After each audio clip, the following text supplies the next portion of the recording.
Let's go to education now. Oklahoma is ranked close to last and not last in some lists in terms of education. You want reading proficiency by third grade and math competency by fourth. How do we get that done? How do we turn Oklahoma around? So I am a member of a cohort of governors and those that they deem will be governor, and it's called the Keen Hunt Institute, and I've been attending that for the last 18 months. In that cohort, we learn best practices around the state. So let's start with the 1-year-old. Right now in Oklahoma, about 60% of our young people are in a substandard condition before they enter kindergarten. It might be with an aged family member who just puts them in front of a screen. It may be a non-regulated daycare center where they're not being properly stimulated, fed, or disciplined.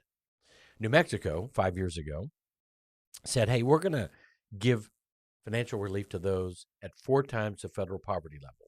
In Oklahoma, if you're at the poverty level or below, you can get subsidy for daycare. That's $15,800 a year. So that means if you work at a convenience store, you're not eligible.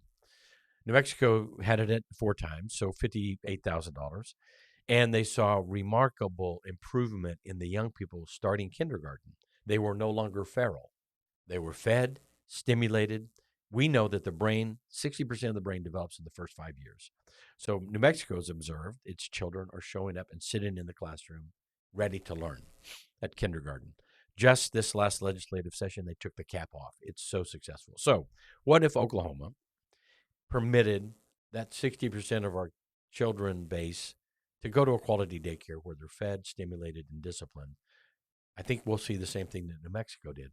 In 5 years, our kindergartners will be excelling, meaning they're able to learn. So by third grade, we have reading proficiency. Now, on reading proficiency, we need to fund each elementary school a reading specialist, not from the state, not from the county, but from the school district. They go and hire a local teacher to be a reading specialist who finds Jimmy and Susie where they are and gets them to grade proficiency. So they would float between the third, second, and first grades. And we would achieve reading proficiency by the majority of our children by third grade, which is huge. And then my education policy goes to consider the middle school and high schooler. Right now, we are 50,000 short: pipe fitters, welders, electricians, plumbers, CDL drivers, nurse assistants, hygienists. If we integrate our high schools with our career tech and expand the scope of career tech and give the exposure to the child in high school, many of our children are going off to college and university or not doing anything when they should be going into the trades. And if we provide a path for a young